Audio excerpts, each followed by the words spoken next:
Hi, everybody. Cassidy Lewis, Chief Marketing Officer, Griffin. He's a partner here at Hurley Injury Lawyers.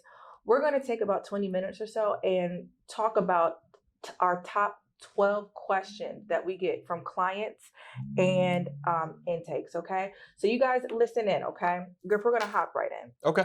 So number one question. If someone you know were to call you and say, Griff, I just got into an accident, what would you tell them to do? It's a common question we get. We have folks who will call up to our office who have just been in an accident and they don't know what to do first. And my response is always, make sure you and any loved one or friend who's with you is okay. Yeah.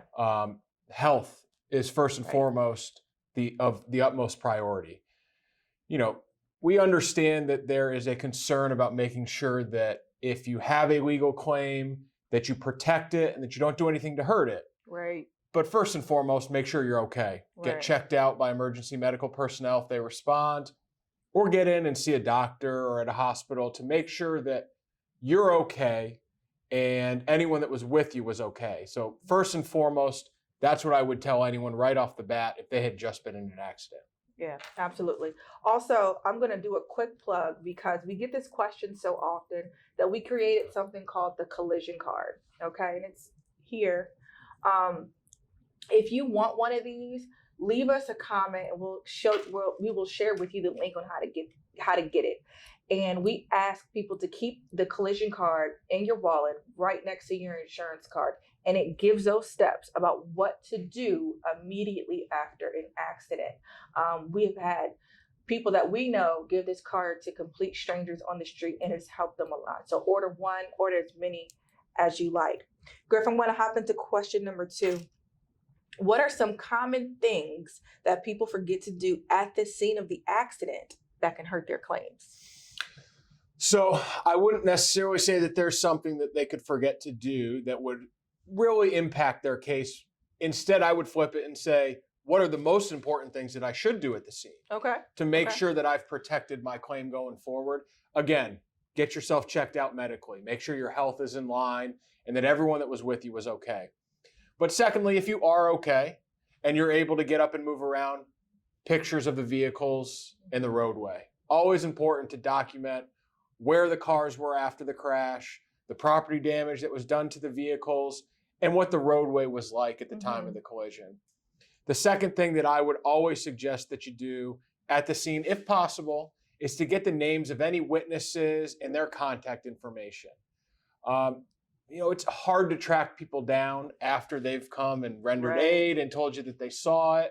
And to piece it all back together can be difficult. So if anyone comes up to you and says, I hope you're okay, I saw what happened, you know, ask them, hey, can you jot down your name, contact number, and I can follow up with you later. So at the scene, I would say after getting checked out, those are really the 2 key things that if you're physically able to do it, go ahead and take some pictures and get the names and contact information of any witnesses. That's excellent. I think if I were to get into an accident, I might remember pictures. I wouldn't think about getting the witnesses' information. So that's really important. Yeah, it's a vital thing and can really help in a case if for some reason later there are conflicting stories about how the collision happened.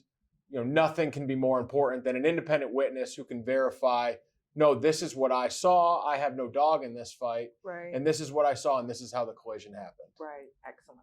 Okay. All right. So we tell clients and intakes to be careful about what they say to the insurance adjuster. What should the intake or client say if the insurance company asks for a recorded statement? My advice to anyone who's been in an accident, who's an insurance company is saying, hey, we'd like to take a recorded statement just to understand what happened, hear your side of the story is, I would advise someone to respond, not now, not yet. You know, I was just in this accident. Maybe it's been a few days. Maybe it's been as short as a few hours. Right. Wait until you really fully understand the gravity of the situation, understand what the extent of your injuries may be, and have time to really process everything. It's also a great time to reach out to a lawyer. Yeah. And you can chat with a lawyer and really understand what the situation is that you are in. Is it something that you can handle on your own? Yeah. Is it something that you need a lawyer for? And at Cooper Hurley, we regularly talk to folks and they ask this question, and we regularly will tell them, hey, you know, this is something that makes sense for you to try to handle, right? Don't pay us a portion of your settlement. We can't maximize your recovery. That happens, and we're happy to tell folks that. The last thing I ever want is at the conclusion of a case, someone looking at me and saying, man, I really could have done that myself, right? I mean, you don't want that. Right. But there are a lot of cases that are much more complicated that we can add value and provide assistance. And, you know, when it comes to the recorded statement, it can set your case back if you give one that does not tend to be helpful. Yeah. So for that reason, I would say before giving any recorded statement, call a lawyer, call us at Cooper Hurley Injury Lawyers. We'd be happy to chat with you. And after that, a better decision can be made as to whether it's appropriate to give a recorded statement. This isn't one of the top questions we get, but this was something that was very surprising to me when I began working here. You said something, how quickly do the insurance companies contact people after they've been injured? What's the quickest you think you've ever seen it? I would guess that we're talking within 2-3 hours. Insurance companies will be on the phone with someone who's not at fault, and it's the insurance company for the at-fault driver saying, I'm so sorry this happened to you. We recognize it was our insured's fault. We'll give you $2,500. Right. And it puts pressure on someone who's just been in a wreck, right? They may realize that they just missed a shift at work because of this, or they recognize that they may be out without a vehicle for some time. And that money right out there dangling is hoping to entice someone to accept less than what they're really entitled to. So it's something that happens. It happens all too regularly. That was very surprising. They offer that money before you're able to assess, you know, how much pain you're in. If you're going to go to therapy, what did your car get totaled? All of those things. So that's something to be very, very mindful of. Okay, when it's time to call a lawyer, people often get confused about the type of lawyer they should call. What type of lawyer handles car accident cases, and what names do they usually go by? Sure. So primarily, if you've been in an accident, the type of lawyer that you're looking for is a personal injury lawyer or an injury lawyer. Those are primarily the two names that you'll hear attorneys go by.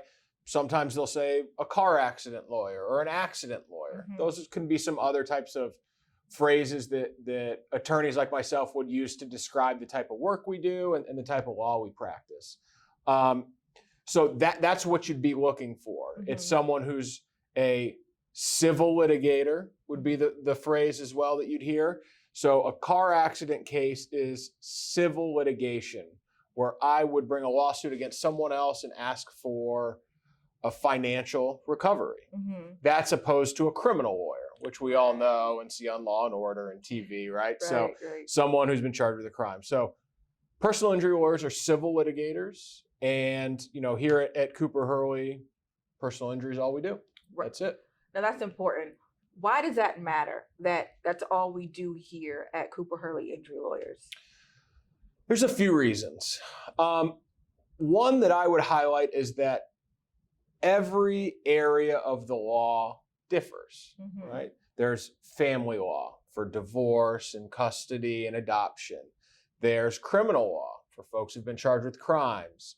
There's personal injury, like what we do for folks who've been injured through no fault of their own. Each of these areas of the law are complicated.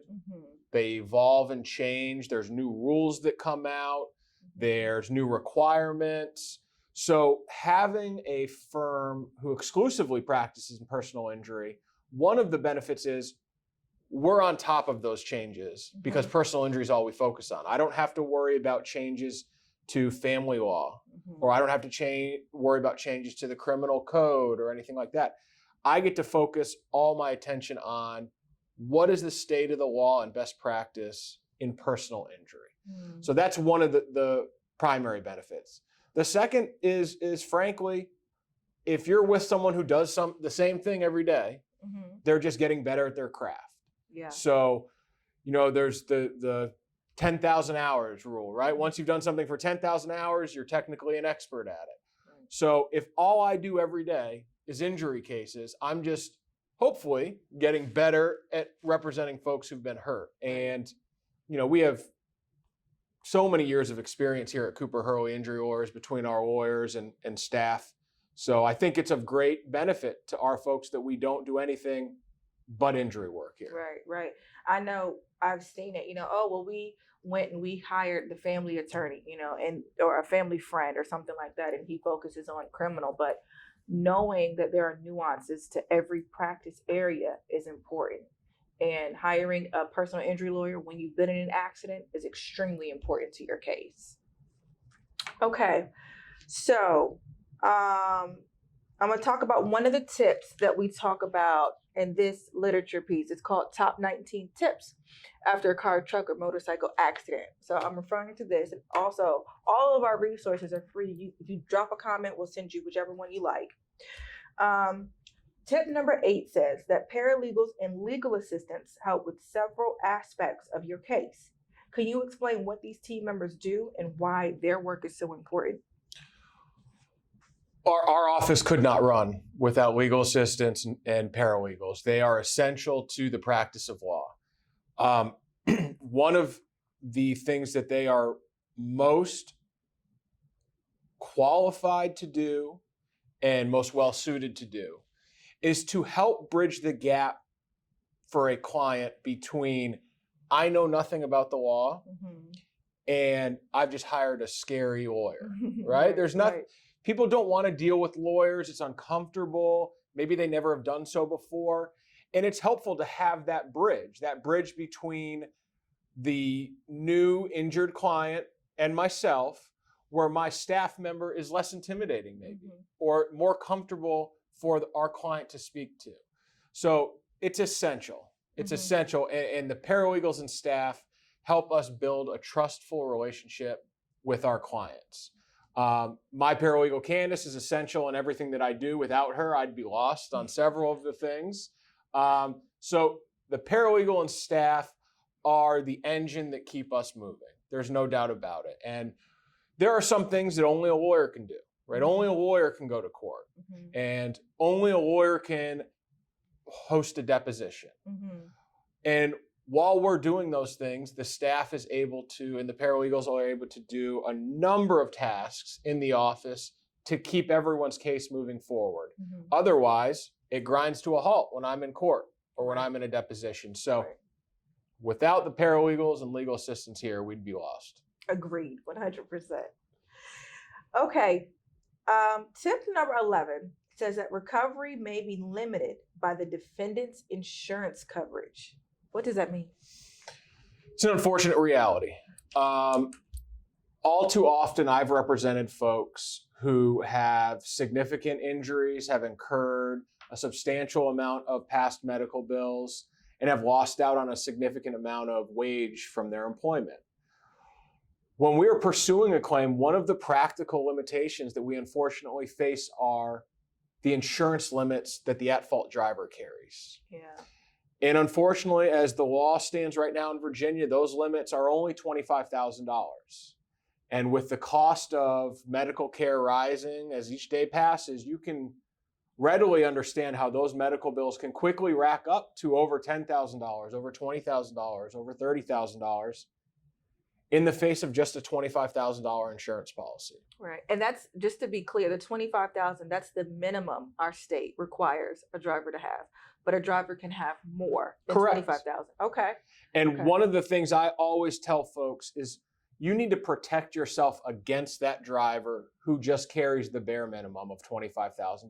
Look, $25,000 is a lot of money, but you need to protect yourself against a terrible situation.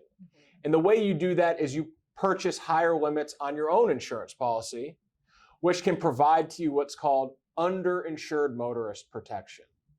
So if you and I are in an accident and you only carry $25,000 of liability insurance, but I have $25,000 in medical bills, I'm going to want to recover more. But because of your limits, I'm not going to be able to get more than $25,000. Right.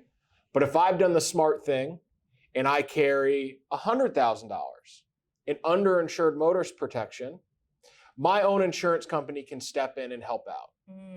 And they have to bridge the gap between the liability limit of $25,000 up to my limit of $100,000. So it's a way of protecting yourself, because one of the more difficult conversations that I have to have with clients is, look, there is not enough insurance money here to fully compensate you for what you went through. Yeah. And surprisingly, it happens more often than it should.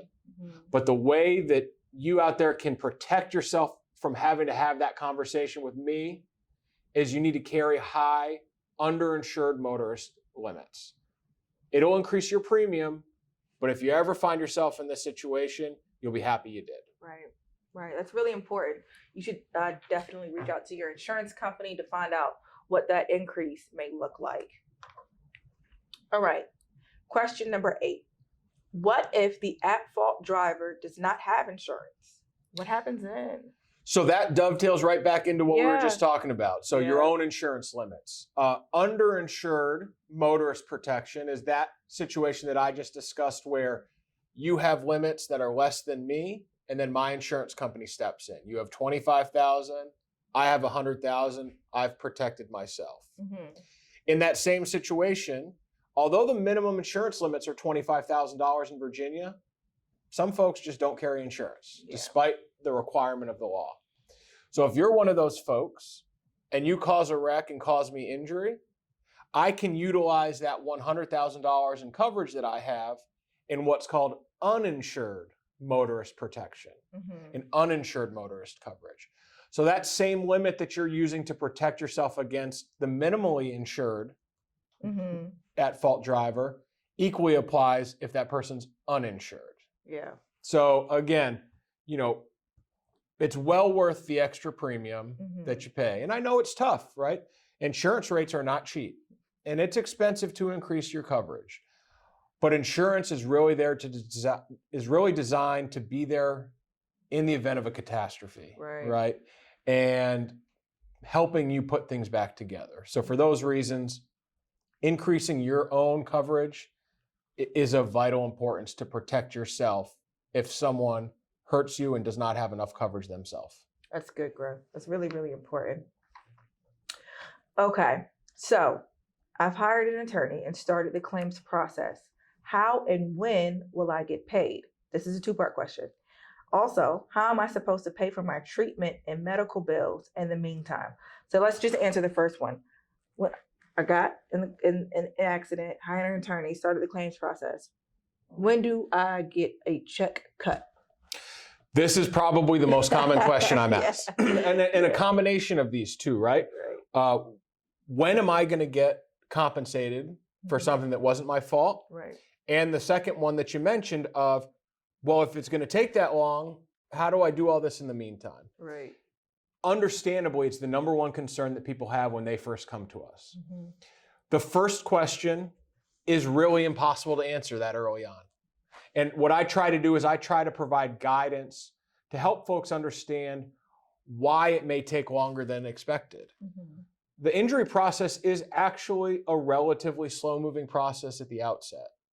And the reason for that is to protect the injured person from accepting that 3-hour later phone call from the insurance company, hey, I've got $2,500 for you, do you want to take it? It's important to monitor your health improvement as an injured person. Make sure that you don't have something underlying that hasn't shown up initially or wasn't caught on an x-ray but will show up on an MRI. So one of the first things that I'll say to folks is the length of your case is going to somewhat be determined by the severity of your injuries and the length of your medical care. We want to make sure that every single medical bill that someone incurs is covered by the at-fault driver's insurance company, that we don't leave any out. So if we push forward and rush through to try to get a settlement, you may realize that 2 months from now, my back really never got back all the way to where it was, and I'm having to go back to physical therapy. But once you're done with an injury settlement, you're done. So that's one of the primary things that determines how long it's going to take to finish a case. Mm-hmm. The second real driving factor in the length of a case is, are we able to negotiate with the insurance company for a fair settlement amount? If so, hopefully within 3 to 6 months after you've completed your medical care, we're able to negotiate a fair settlement with the insurance company that we feel comfortable recommending to you and you feel comfortable accepting. Mm-hmm. That's not always the case. Mm-hmm. The reason that there are courthouses in every city in Hampton Roads are that insurance companies don't always make fair settlement offers. And if that's the case, we have to file a lawsuit.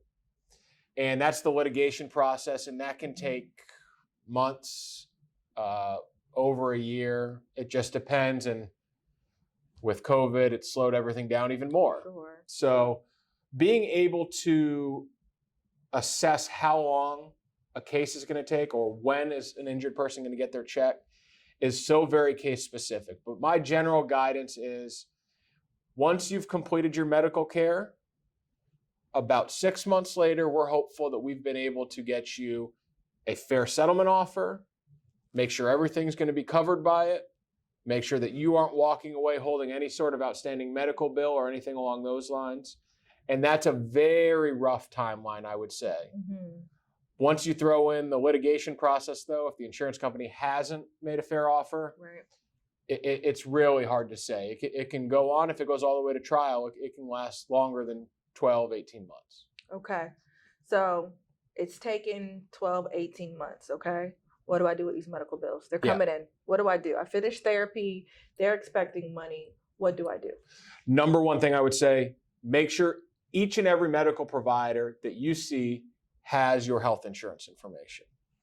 In Virginia, apart from Medicare is its own separate rule, but apart from Medicare, if you have health insurance in Virginia, a medical provider cannot say, no, we're not going to bill your health insurance. We want our money from the auto insurance. Doesn't work like that. If you have health insurance, you tell the provider, here's my information, bill my health insurance. That will keep those bills from going into collections or remaining unpaid, where you're getting phone calls and letters to add on top of the other stress that you already have. Right. So number one, use your health insurance, use your health insurance, use your health insurance. The second available option for some folks is that, similar to underinsured motorist coverage or uninsured motorist coverage, is you can elect on your own insurance policy to carry something called medical payment coverage. Mm-hmm. It's also called MedPay. And what it is it's something designed for you to utilize in the short term to help cover if you have out-of-pocket deductibles, out-of-pocket maximums, copays. And it's something that you can add to your insurance policy for relatively cheap, much cheaper than increasing your uninsured and underinsured motorist limits. You can add several $1,000s of MedPay, and that's something designed to help you in that short term. Mm-hmm. Now, if you don't have health insurance, it's a tough situation. Yeah. There's no doubt about it. And a lot of times folks are asking me or saying to me, why does it feel like I didn't do anything wrong? Why is it me who's bearing all this? Right. Why is no one else stepping up? Right. And it's true. It's true. The brunt initially certainly falls on the person who did not cause the wreck, right? And our clients. And we do our very best to speed the process up, look at every avenue of recovery in the short term or ways that we can help folks bridge the gap by utilizing any coverage that they have or making sure their health insurance is paying on the bills. But it's undoubtedly one of the major concerns that our clients have. Mm-hmm. And there's no magic wand, right? We do everything we can to keep the process moving.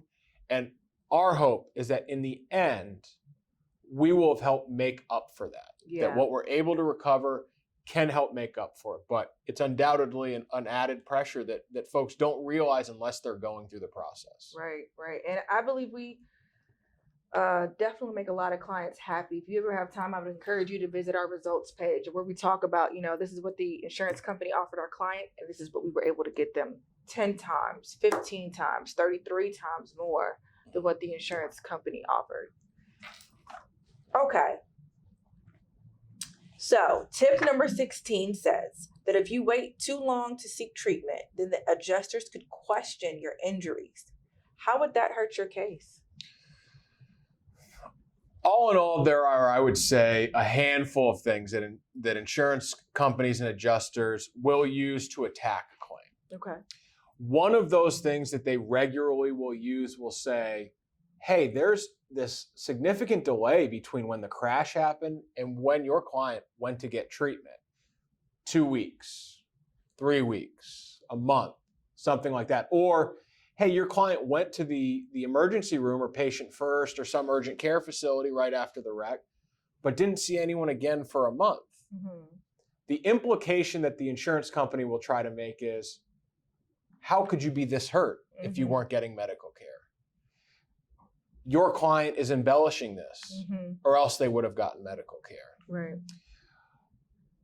It's not something that we accept from the insurance companies, right? That's not accurate. Right. We recognize that there are a number of reasons why you may not get medical care initially. One, you don't have health insurance and are concerned about racking up medical bills that you're not sure how they're going to be paid. Two, you initially think, yeah, I was in a car wreck. I'm going to be sore. I'm going to be hurting a bit. I'm sure it will get better. But as 7 days, 10 days go by, and you're still feeling that pain, you think, I really should get in and see someone because this feels like something more significant. Right. While we have our ways of combating it, it still gives the insurance company something to argue. And if they have something to argue, it's more likely that they would make an inadequate settlement offer, forcing you into that long litigation process. So when I mentioned at the outset the importance of getting medical care and making sure your health is okay, not only is it just to make sure that you are okay, but as well, if you don't feel right, say something. Yeah. If you don't feel right, see someone. Right. Follow your doctor's instructions. If the doctor says follow up with your primary care doctor, follow up with your primary care doctor. Not only does it help eliminate that argument from the insurance company, but look, if your doctor's saying follow up, it's the right thing to do. Right. So follow up, get better, and that's when we can really pick up the process and speed it along. Okay. That's good stuff, Greg. Okay, our next question. Well, you actually answered it. What are some of the common reasons people delay seeking treatment? So that one you did pretty good answering. All right, our last question is this. Tip number 18 says to know your rights when it comes to full compensation. What are injured victims entitled to after an accident? Knowing your rights is important. And well, to be frank, there are so many rights that an injured person has that it's important to consult with a lawyer so that you're not missing any, forgetting any, or making sure that they're being compensated for. But look, the big ones are the ones that you think of and have heard about. Okay. As an injured person, you have a right to recover. If the other person was found to be at fault, or we can prove that they were negligent, meaning careless, more or less, you have the right to recover any past medical expenses that you've incurred, even if health insurance have paid them. In Virginia, even if you're not punished for having health insurance. So even though health insurance may pay the medical bill, the car insurance company is still responsible to pay it to you as well. You're also entitled, and your rights are to recover for any future medical expenses you have. Now that can get a little tricky. Any claim for future medical expenses, I would advise, completely requires the assistance of a lawyer. Past lost wages, if you've missed work, it's your right to recover those.